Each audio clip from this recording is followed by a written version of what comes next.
And welcome back to Hannity. We're live on the Vegas Strip at the MGM Grand. And joining us now is the President Obama's half-brother, Malik Obama. How are you, sir?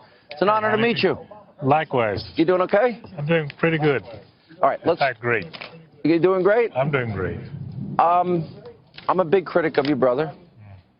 Does it bother you? No. Do you agree more with me or with him? I don't know. It all depends on the subject. On the subject matter? Yeah. Tell me about your relationship with your brother. How is it? Well, it used to be good, but I think since he's become the president, he's changed. Why? I can't reach him. He doesn't even talk to you? Well, we talk, but it's hard. I can't reach him. You can't ever. Have you been to the White House? I've been there, yes. How many times?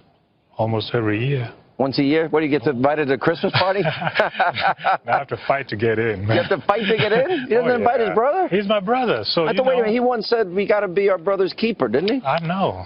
You disappointed in him? I am. You feel he's abandoned your family? I don't know about abandoning the family. It's just that, he, when he became the president, and from what I know of him, I thought that, there were a lot of expectations, and we thought that, charity starts from home. Yeah. And not that we wanted to be, to get everything all at once, but at least... If I'm the president, my brother gets to come whenever he wants. He has a free pass.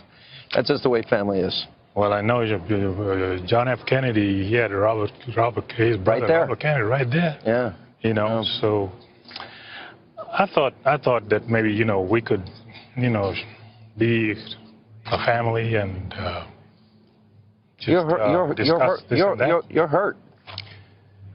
Just disappointed. Yeah. Yeah, and, I would have thought that it would have been different. Your brother will never talk to me. I'd be nice to him. He's the president. I'd be nice. He actually talked about me a lot when he was running for office, and even said he wanted to send some guy to beat me up, tear me up. Well, before he was running for office, he was everybody's friend. You think the office has changed him? Has changed him. I think he's been sucked into that matrix. Yeah. And mesmerized by the power. You think so? I think so. Yeah, because what makes you think that? He was a different guy. What was different about him? He was, humble, and he would listen. There was a soft side of him. But now, he's just too formal and stiff. Even when you're alone? Even when we're alone. There's not too much that we can talk about that is really hot, brother to brother. It's too formal, it's like he's busy, he's got this line of people, all these people, want to see him.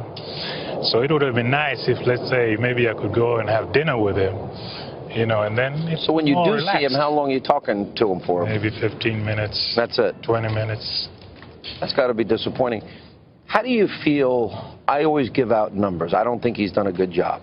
We have 95 million Americans out of the labor force, the lowest labor participation rate since the 70s, the worst recovery since the 1940s, the lowest home ownership rate in 51 years.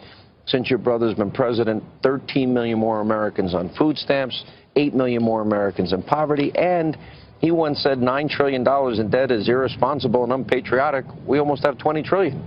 He's accumulated more debt than 43 presidents before him combined. Am I being a tough critic, or am I saying he didn't really do that good? Well, you're spewing out the numbers. The numbers speak for themselves. The numbers... numbers are numbers. Being spewed, you're spewing them out, so... I'm not going to argue with that, because the thing is that I myself, I would have liked for him to do better, because he was a community organizer when I first met him. So I like to see him sometimes go into the community, and not without the trappings of the power. I don't want to defend you, brother. I think the trappings of power are tough.